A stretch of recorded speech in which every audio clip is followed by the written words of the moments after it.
Today, we're comparing and contrasting the investment markets in central Pennsylvania and in Philadelphia. It's incredible how differently these two markets work.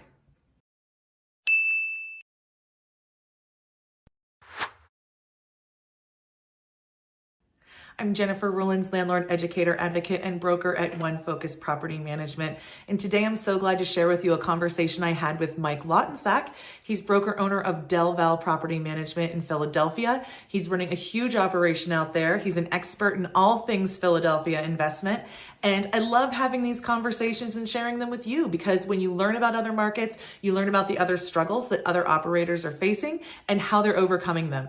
Whether they succeed or fail, we still get to learn from their experience. So enjoy today's video. Well, Mike, thanks for joining us today to answer all these questions about what's different between central Pennsylvania and Philadelphia markets. Why don't you help our viewers today and introduce yourself? Tell us a little bit about who you are and your career in real estate. Sure. Mike Lautensack with DelVal Property Management. We're based just outside of Philadelphia in Malvern. We manage about 1,800 rental doors, 3,500 HOA doors. Got a full service maintenance crew, and we've been doing this for close to 20 years. That's amazing. I'm Jennifer Rulins, broker owner of One Focus Property Management. We're located in North Central Pennsylvania, headquartered in Williamsport. And like Mike, our company is full service, offering property management, maintenance, and construction, although we're not in HOA, but that's more because there aren't HOAs really around us too much. They're all quite small and self-run.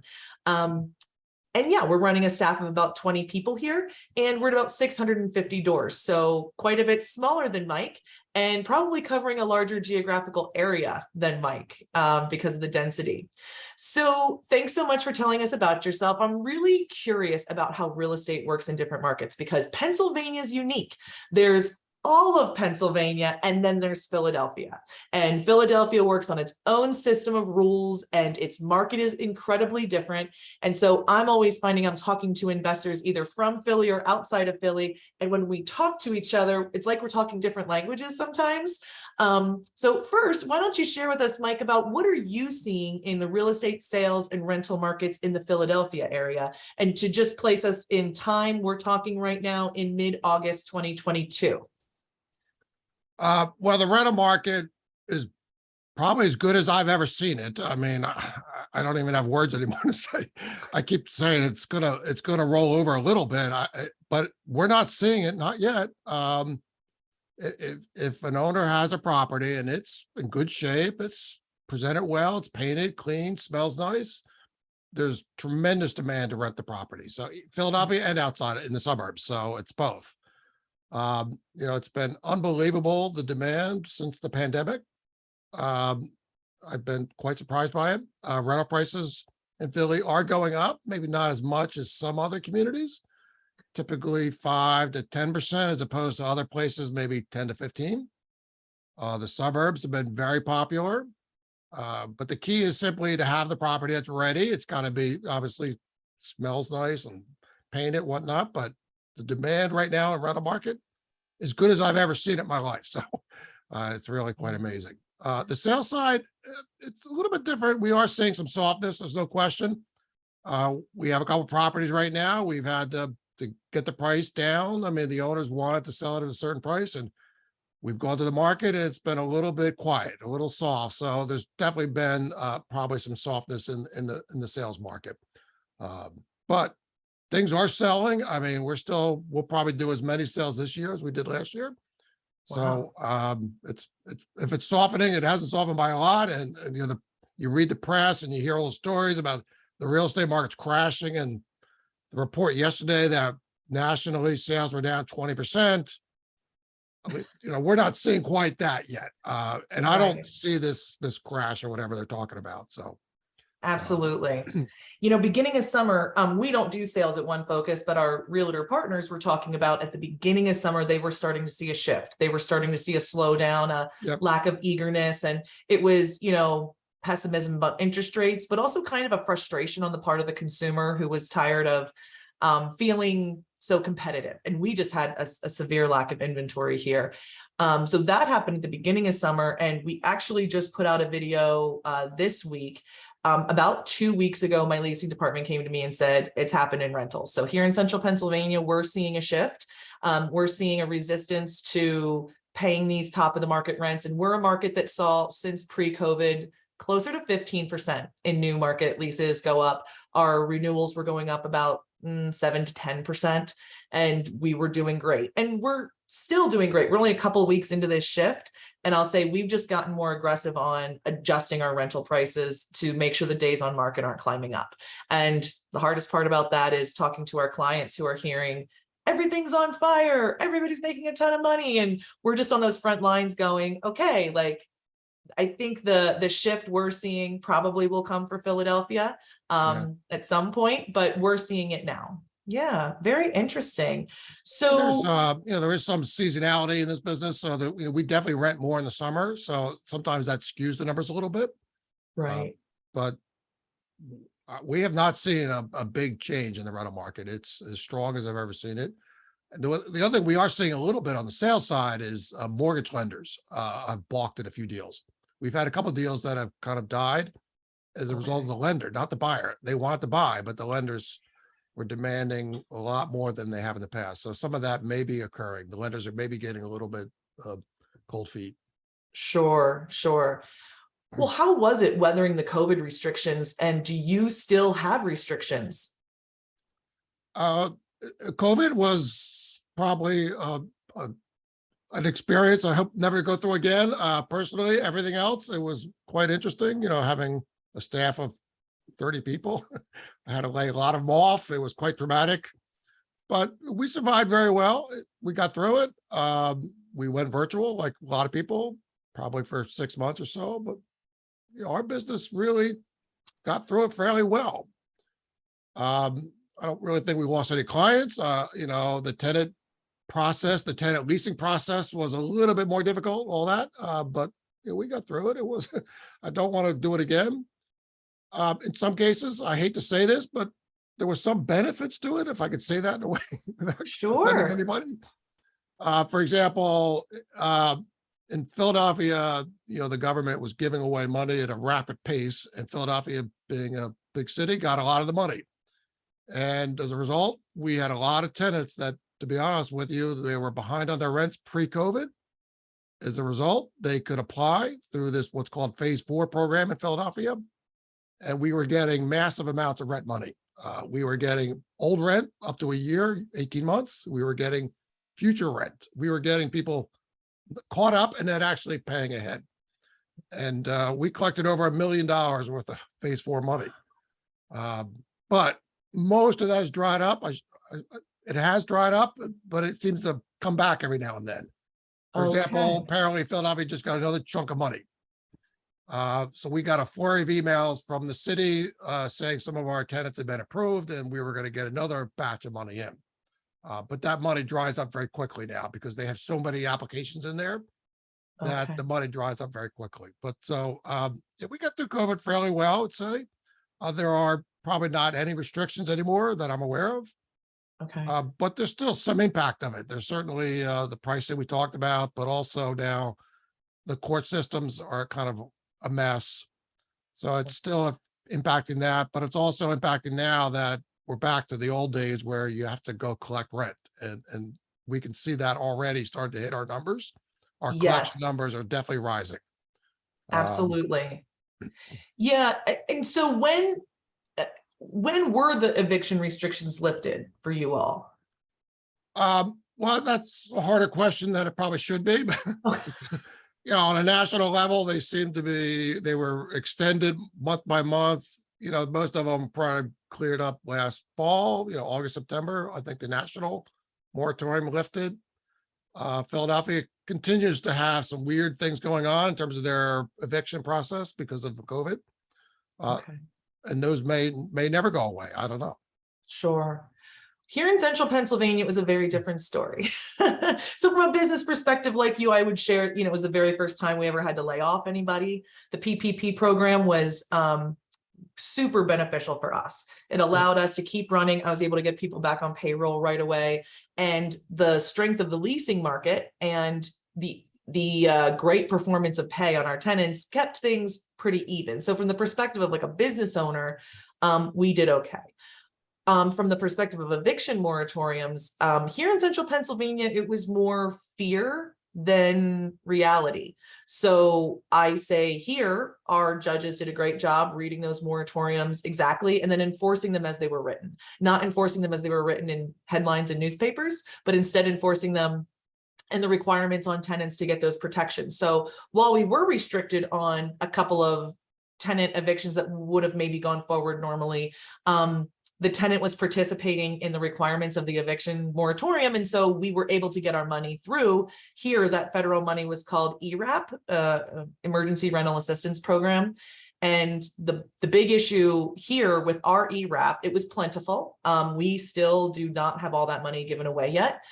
Same as you, we were getting rent in arrears, we were getting rent in advance. Fun fact, I had a tenant move out during COVID, rack up a big bill. They owed a couple grand over and above their deposit. They went to get another rental, couldn't get the other rental because we had this debt against them. They went to ERAP and ERAP paid us that. I couldn't believe it when the accounting manager came to me and we called the agency and we were like, you're sure? Because this isn't a current tenant. And they did, because it was about preventing homelessness. So that was interesting. I don't know if everybody quite understood that was some of the stuff that was happening with that money. Yeah, so the biggest issue here is that all of that money was dumped on these social service agencies. So each county kind of picks who's going to administer all this money. And what I've realized is the biggest bottleneck was they didn't give them any staff, procedures, processes, or tools to do this. They just handed them money and said, get it into the hands of the people. And so we talk every day with the people in these different agencies and all the different counties, and these people are so burnt out, they can't retain staff, and literally they can't move apps through because they don't have the people to do it. And I don't think that's what the taxpayer imagines when they hear that this relief is going out, that it's getting stuck in these little county social service agency bureaucracies or whatever. I have a very quick story. I'll just tell you real quick. We had one tenant, I think her rent was about $2,000 a month or somewhere in that range. And she was Section 8, and Section 8 paid like 1,900 of it. She paid maybe $100. But she filled out the forms and put all that in there, and $2,000 rent. Well, they sent her a check, or sent us a check for almost $20,000. And so we reached back to them and said, do you know she's Section 8? She only pays $100 a month. And they wouldn't even respond to us. Oh. So we put it on our account. It'll take her 25 years to burn off this at $100 a month to burn off this $20,000. And then say she moves out in 5 years, right? Hasn't touched this balance. Is that tenant's money? No, good question. I don't know. We were stunned by this. We were like, what in the world is, but it's so bureaucratic, and they were trying to get the money out so fast that they didn't care. Right. Well, that brings up the question of what is the eviction process like for you in Philadelphia, for you and for self-managing landlords? What's the timeline to get possession of a unit back if you're not getting compliance on your lease? Well, here, Philadelphia versus the suburbs, well, called suburbs, is quite different. In fact, we have an eviction protection program where an owner can buy essentially insurance against evictions. And we have to price it different in Philly versus outside of Philly because the requirements in Philadelphia are so difficult. But in Philadelphia, you have to have an attorney do the processing. It's not even you can't do it yourself. Many years ago, I used to do it myself, but it was so difficult. I would have to physically go down to the office and wait 2 or 3 hours. And, it was just crazy. But now an attorney has access to their computer systems and can schedule a hearing. So, let's say pre-COVID, Philadelphia was difficult. It was more expensive and probably would take 90 to 120 days to process. Where in the suburbs, maybe 30 to 60. Now with COVID, Philadelphia has just bungled up their eviction process so badly that nobody really knows what it is anymore. Even the attorneys are, basically everybody's throwing their hands up. I don't think that Philadelphia knows what it is anymore. It's just so chaotic. They've come out with these rules. They don't seem to even enforce them at times. So it's just put so much confusion in the process that now, because they've added this extra layer or step, I guess, where you have to go through a diversion process, where basically if you want to file a lawsuit against a tenant for non-payment, you have to agree to go through arbitration first. And that could take 30 or 60 days. And in theory, you have to try to do that. And if you're unsuccessful, then you can go on and file the eviction. But if, the step has become very odd because tenants seem to be able to play that where they can just ask for an extension or whatever. And they seem to get it without any problem. So they can take the 30 days and become 60, 90. They can just play a game and extend it out. So the process in Philadelphia now has just gotten just to be a mess. I mean, there's just no question. An eviction in Philadelphia probably takes 6 to 8 months, best case. Now in the suburbs, it's, not quite back to normal, but it's fairly close. I mean, you can, within a few days, you can get a court hearing, and that court hearing generally is a week or two out. And the judges, I haven't really noticed any difference. I mean, as long as you're presenting the facts and your case, I mean, you'll probably win. And then getting the sheriff out and all those steps haven't really gotten too much longer, but Philadelphia is just a mess. I mean, and there's the documentation in Philadelphia is enormous. You have to have your rental license, and you have to have it during the period that they were behind on their rent. So if there was a period of time where you didn't have a rental license, that rent is no longer collectible. So, you may decide to evict your tenant today, realize you don't have a rental license, go out and get it. But because you didn't have it when the tenant was behind on rent, you essentially have lost that rent.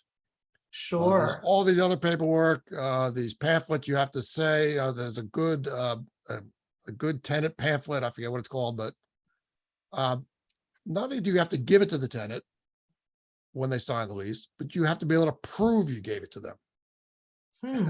So, we have to physically get them to sign this document. And then there's other certificates and things. And if you don't have all the stuff done, don't even try. The judge will just throw it out. The judge is looking for anything you've done wrong to throw the case out. So self-managing landlords in a really bad spot because they're probably not up on every single piece of paperwork. They're probably willing to hire the lawyer, but in Philly, it's impossible. They would have to hire an attorney. Yeah. But even if you hire the attorney, if you didn't have your stuff together from the beginning, it sounds like you might not have a good position to come from.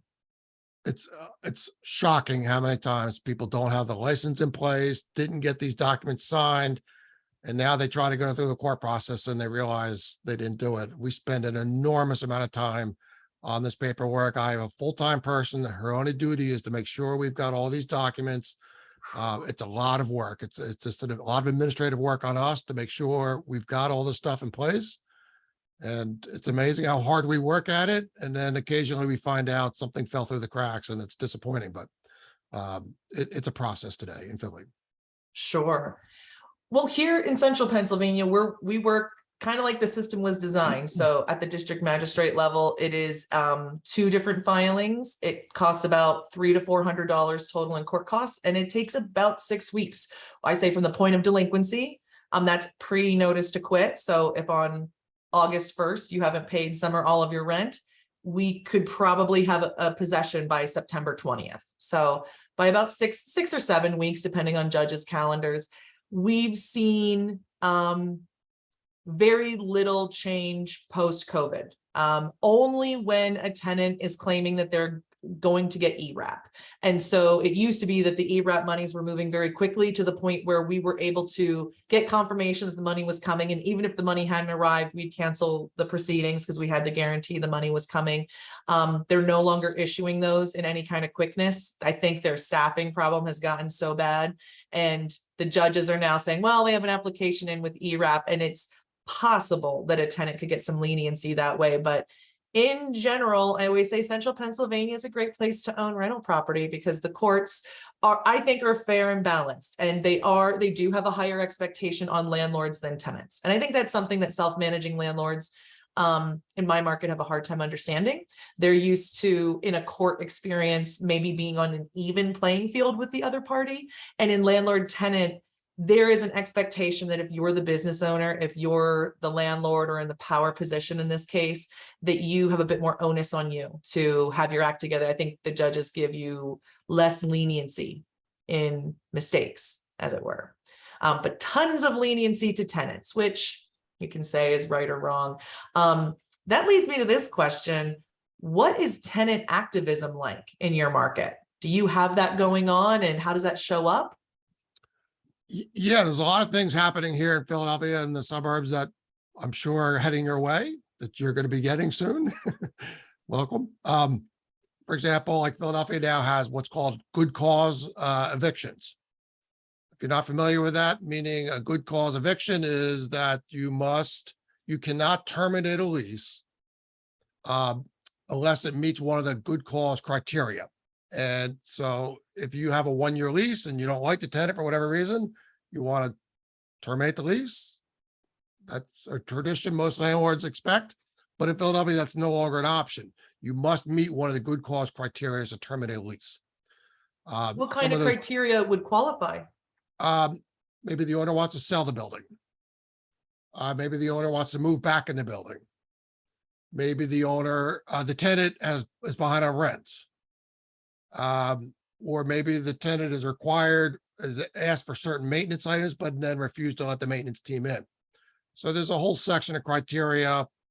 But if you don't meet that criteria, and you have to state what it is. So when you go to terminate a lease, you must tell them which of the good cause criteria. So that's coming your way.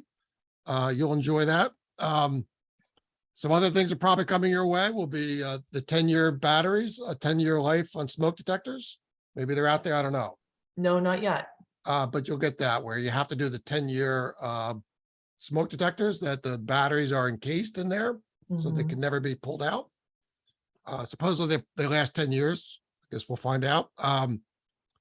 But that's coming your way. That's in Philadelphia, and it's in some of the cities around Philadelphia.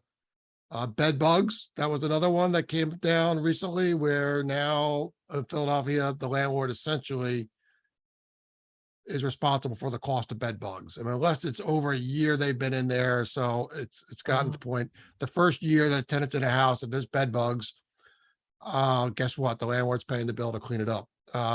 Even if the tenant brought it in, which almost certainly they did, but the landlord's got to pay the bill to clean it up. So that's going to be coming your way. You're welcome. Well, it's coming from both sides. It's coming from the east and it's coming from the west. I'm sure. So yeah, there's all these wild things. Yeah, and there's probably more coming. I mean, in Philadelphia, there's a lot of tenant activism. The attorneys down there's all kinds of organizations that provide free attorneys. So that's another constraint where, if you're a landlord and you own a property and you want to take the tenant, it's not a fair deal anymore where you have to pay your attorney, but they get a free attorney. So, that's quite often the case. But, outside the suburbs, we don't see quite as much of that as inside Philly. But I would assume these things, like you said, are probably coming from Pittsburgh and Philly, and they're eventually going to be kind of commonplace. Absolutely. Yeah, we actually watch the West Coast too. We watch like California, Washington, Oregon, and we watch what's going on there because we know that kind of stuff does come across as well. So here, tenant activism doesn't really exist in central Pennsylvania. This is still pretty rural, agrarian area. There's much older attitudes about landlord and tenancy and kind of what that means. And the only time we see tenant activism is in our free pro bono attorneys. So we have those, I can't remember what it's called, but essentially like a legal aid service that helps people who can't afford legal help. And what we find is that those attorneys are, they're activists. They're activists. They are not interested in representing their client ethically. They're interested in representing their client to get what they want from the landlord. So if that's extra time in the unit without paying, if that's some sort of compensation, it's not, and that's really disgruntling too. I know self-managing landlords around here who are, we have a lot of them, and they're really, like they're mostly blue collar folks. And that's a very confusing thing for them that, like, in their opinion, the other party gets free legal help. They don't get any legal help, and it feels very persecuting towards really, them. it kind of bothers people. It kind of bothers me too. Yeah. We've gotten used to it. Yeah. if you do it 1,800 doors worth, you're probably at peace with it. And that's what I say about us. We don't get excited about it anymore. It's not anything to get excited about. It's something to handle, and it's a business problem. So what are the most important things real estate investors need to be paying attention to if they're going to invest in the Philadelphia market? Philly, strangely enough, I still suggest it's a great market to invest in. In fact, there was an article out just recently. Probably should give it to you, but the Philadelphia is ranked number 2 in the nation in terms of a market to flip properties, so to buy, fix, and sell, because the prices in Philadelphia have not seen quite the appreciation some of the other markets have. So it's still, there's a lot of value there, but you have to hire a property manager. It's just, the reality is in Philadelphia, it's too hard not to do it that way. There's just too many complications. But the market is good. I mean, you have to be willing to do it. And like all investors, I say, if you're going to buy in a market, you probably need to buy multiple properties. To buy 1 or 2 may not work, but if you're buying 10, 20, 30 properties, it makes a lot of sense. In the suburbs, kind of same thing. Where there's a lot of appreciation going on, and what we're seeing now, we're trying to help our investors recognize there's a lot of opportunities where private landlords, self-managed landlords have not kept up with the rents. So they have a tenant in there, they develop a relationship with that tenant, they like them, and they don't raise the rents. And the rents over the last 3 or 4 years are up 30 and 40%. And, we explained to them, investment properties are not valued on comps and all that other stuff. They're valued on the rents. And if the rents go up 10%, the value of the property goes up 10%. So this is an opportunity to buy at a real discount when you can come in and you can buy a property. Maybe the rents are $1,000, but they should be $1,500. You can come in, buy it cheap, and raise the rents, and tremendous value opportunity there. So yeah, I mean, we try to help people with that, and then we kind of help them hold their hand on all the other stuff they have to do, the licenses, paperwork, all that stuff. We kind of help them through that process. Well, sure. Here, what real estate investors have to pay attention to in central Pennsylvania is, unlike Philly, you guys probably have a lot of really great real estate professionals, people like yourself who are there to help investors. And it's just not the case here. So we have a lot of home sales realtors. So people who help you buy your home. We don't have what I call retail agents. Yeah. Working directly with consumers. We don't have anybody who's specifically serving the needs of investors. So if you look at our MLS and you look at like multi-unit property listings, you see no information. What you see is very indicative that our real estate professionals don't understand income property. And so a lot of self-management around here, which means, to your point, you have a lot of below market rents, risky situations where properties aren't performing. And I find just tremendous opportunity in value add. So whether it be increasing rents, whether it be untangling utility co-metering and stuff like that, there's a lot of opportunity to add value to these properties, both on an income basis and on a value basis. But our investors aren't equipped to do it, and they don't have enough support. So we're so happy working with our clients. They're seeing incredible results. The other issue investors are underestimating in our market is maintenance and construction. So we have, like you, incredibly old housing stock. I agree 100%. And the particular nature of this most recent economic flux is that labor, especially in construction and maintenance, is so difficult. I mean, we should probably talk a little bit about contractors and finding those people next, but their behavior is just so difficult to predict. And if you purchase a property right now and it needs significant renovation, I'm telling my clients, normally you estimate, over on your budget and over on your timeline. I'm like, you need to be doubling and tripling your budget and your timeline on projects right now. And it's very risky if you're not controlling your labor and your renovations really closely, like maybe you're doing it or your company or something. That's a big risk that people are underestimating. And I see inventory sitting because they can't get it market ready. Yep. So what are you seeing with construction and maintenance and vendors out there? How is it working for you guys in Philadelphia? It's shocking, the price increases. It's one of the things I've always seen this going back pre-COVID. People will show me a property that they want to buy and the numbers, And almost universally, they're underestimating maintenance costs. I see it all the time. They might have 2 or 3% of the rents in there as maintenance cost. I'm like, you're crazy. Put in 10, 15%. I mean, the numbers that they're putting in there are just unrealistic. I mean, the reality is investment properties have to be fixed, and there's a lot that goes wrong.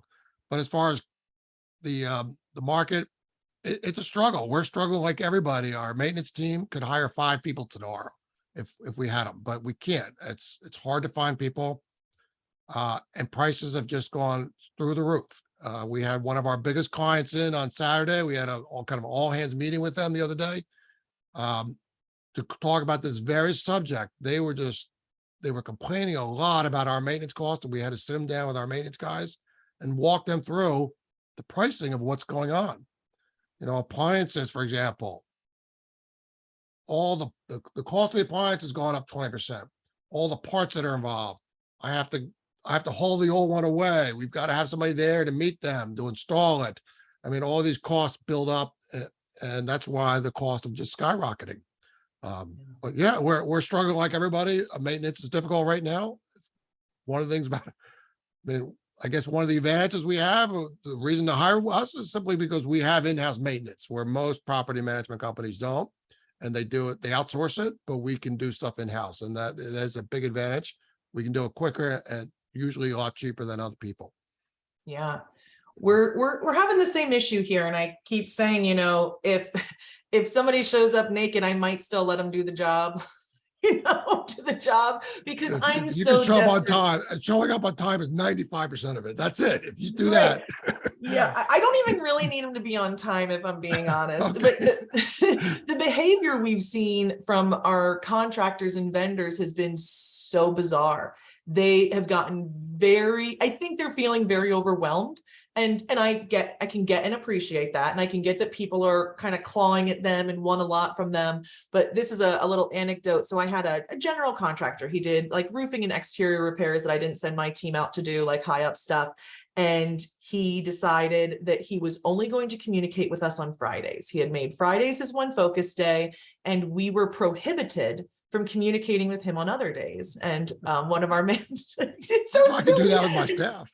One of our managers sent him a message on a Tuesday via email saying, I understand you only want messages on Fridays, but this is to prepare you for Friday, like so that you know what's happening on Friday. And this person came into our office yelling and screaming, whipping up my whole team. And I remember I said, is this about an email on a Tuesday? Is that what this is about? And I said, you know, we are the customer, like we pay you for these services.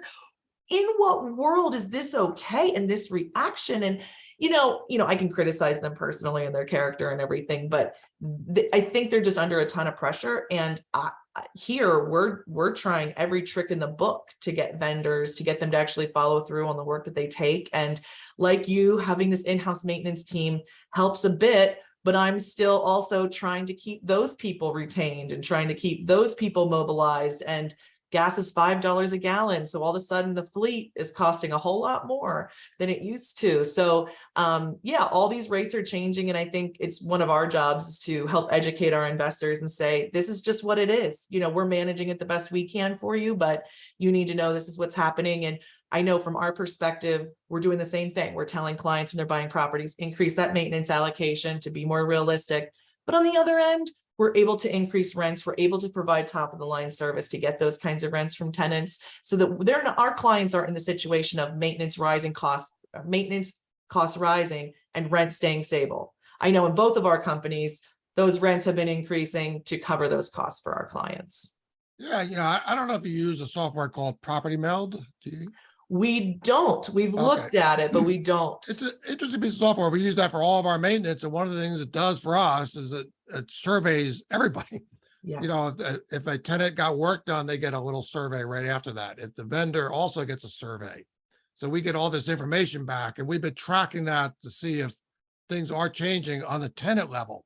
And so far we haven't seen that. So our numbers have been fairly stable. You know, we keep thinking maybe the vendors are going to get pickier and kind of do that. The other thing we kind of laugh at today is when somebody asks us to get 3 estimates, we just we literally laugh and we say, yeah, right. That's not possible in this market. We'll get you 1 if we're lucky. Yeah. And that's what you're gonna get. I mean, there's no 3 estimate kind of thing anymore. So that, getting vendors to get out to do estimates is very difficult.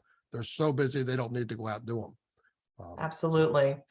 Well, Mike, it's been such a joy talking with you today on this Friday. I love talking about different markets and comparing and contrasting, and hopefully what we've shared today informs investors and lets them know what they need to be thinking about if they're interested in investing in Pennsylvania. So, Mike, if people want to get in touch with you because they're in the Philadelphia market and want the best possible representation, how would they get in touch with your company? The best thing to do is probably go to our website, which is DelVal Property, no spaces, no dashes, DelValProperty.com. You could probably put that into Google. I'm sure Yep. we'll pop right up. Awesome. And same here in North Central Pennsylvania. We'd love to talk to you about your business. Come visit us at onefocuspm.com. You'll find all about us and how you can do business with us. Thanks again, Mike. Bye. All right. Have a great day. I met Mike several years ago at a NARPM conference in Florida, and I'm so glad to have made his acquaintance. It's great getting to connect with him and share what's going on in our markets, and I hope you enjoyed learning about this today. I hope you'll give us a thanks for this video by liking, sharing, and commenting. It really helps our channel out, and I would appreciate it so much. Until next time.